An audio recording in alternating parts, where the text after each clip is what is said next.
Hi, I'm Aubrey Shines. I'm Senior Pastor and Bishop of G2G Ministries in Tampa, Florida.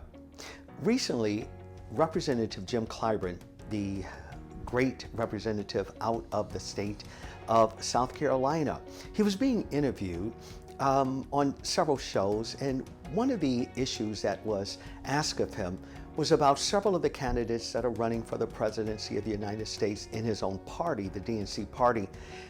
Mayor Buttigieg, the mayor from South Bend, Indiana, was really the real focal point of this particular interviewer's question towards and for Representative Clyburn.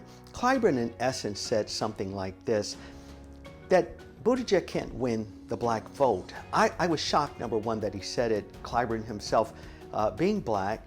What spun my somewhat involvement in this topic was several individuals called and asked would I do an interview on this issue, which honestly I felt that we had already addressed this, but I want to share this with you and why you really need to understand this.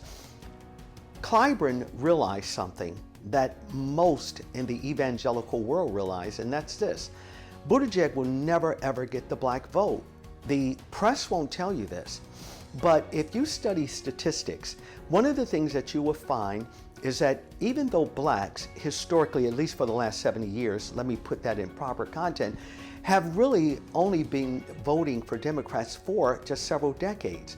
Prior to that, of course, they were all Republican. Every senator, every representative after Civil War, all Republicans. Those are just facts.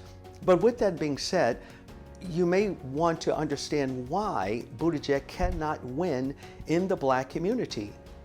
By large, blacks are still conservative as it relates to family structural issues. Now, the numbers may not reflect that as far as men that are not taking care of their children, etc., but they still hold what is deemed as traditional marriage. Buttigieg is married to his male partner, and I don't know how many years they've been married or months they've been married, but this will obviously be rejected in the black community. This is why Buttigieg is barely polling really among blacks, and especially in places like Carolina, he doesn't stand a chance to win. He can't win there. He can't win the presidency of the United States of America.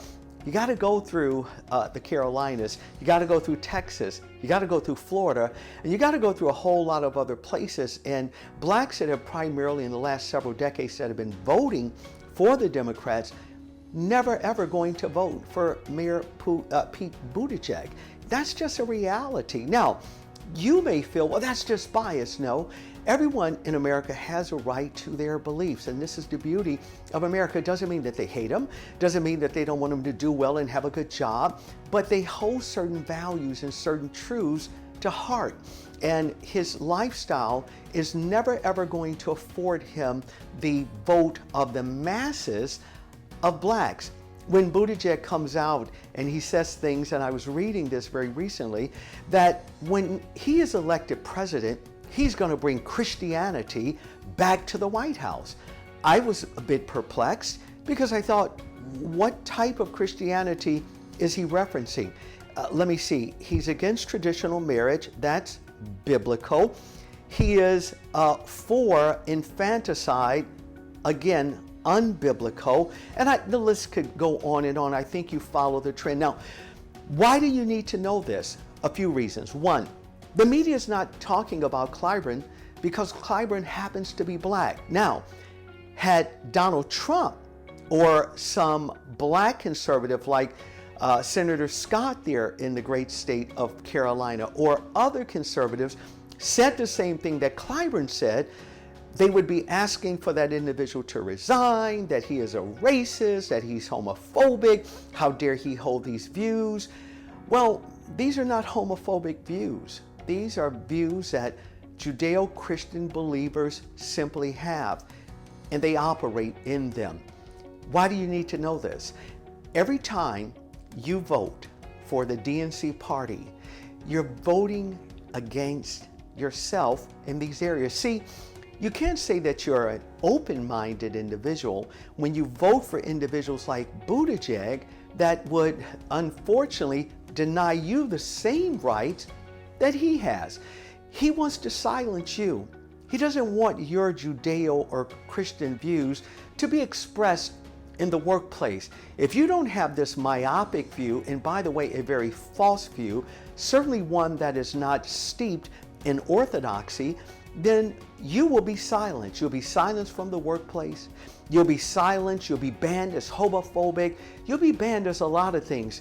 Listen, we have an opportunity in this nation to break the back of this type of bigotry once and for all in 2020.